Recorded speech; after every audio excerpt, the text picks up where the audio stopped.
Bonjour à tous, c'est Fred, l'entraîneur du site azurperformance.fr. Dans une grosse semaine, vous prendrez le départ du premier gros marathon de l'année 2017, le marathon de Paris. Je suis sûr que les sourires commencent à être un petit peu crispés, pourtant je suis sûr que ça va très bien se passer. Nous allons reprendre heure par heure le déroulé de votre week-end marathon. Vous êtes prêts? C'est parti!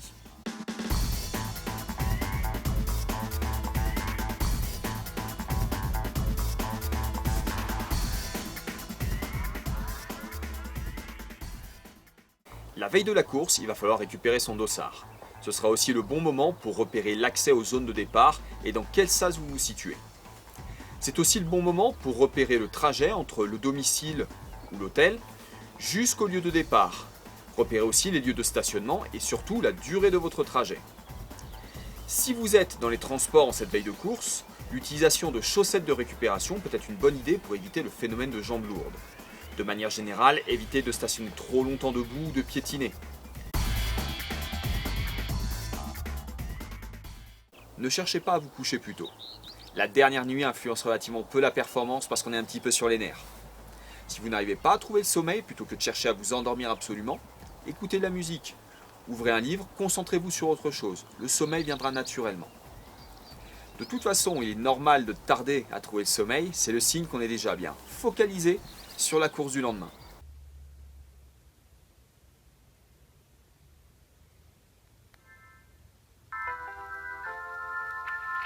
Le réveil vient de sonner, nous sommes à 3 heures avant le départ. On dit souvent qu'il convient de manger 3 heures avant une activité physique, le temps que la digestion s'opère.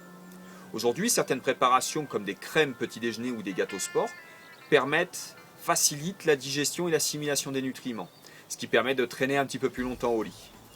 Dans tous les cas, vous prendrez un petit déjeuner qui est éprouvé, que vous avez déjà essayé sur une course comme un semi-marathon quelques semaines auparavant. Et peut-être même vous emmènerez votre propre petit déjeuner si vous êtes en hébergement hôtelier. 45 minutes avant le départ, il convient de réaliser un petit échauffement avant de rentrer dans son sas. Si vous prévoyez de courir votre marathon en moins de 3h30, il peut être intéressant de bien s'habiller et de réaliser un premier footing de 10 minutes, un quart d'heure. Ensuite, vous pourrez marquer une petite pause pour boire une boisson qui vous permettra de maintenir vos réserves énergétiques au maximum. Si vous en avez l'habitude, vous pourrez réaliser quelques gammes d'athlétisme pour réveiller votre foulée. Et ensuite, surtout, quelques accélérations progressives en guise de coup de starter. Si vous prévoyez de courir votre marathon en plus de 3h30, un simple footing de 15-20 minutes peut suffire. Le lancement de la course vous permettra de finaliser votre échauffement. Au marathon de Paris, il peut être demandé de rentrer très tôt dans les sas de départ. Essayez de poursuivre votre échauffement et surtout restez chaudement habillé. Poursuivez votre hydratation et peut-être alimentez-vous légèrement. C'est le top départ, maintenant c'est vous et la route. Je suis sûr que ça va très bien se passer. De manière générale, pensez à boire assez tôt dans la course, même si le temps est frais. Ne sautez pas de ravito, même pris à la volée. Pensez à liker et partager cette vidéo. Et surtout, allez faire un petit tour sur notre site azurperformance.fr si vous avez besoin d'un coup de main dans votre préparation marathon. Bonne course à tous, à la prochaine!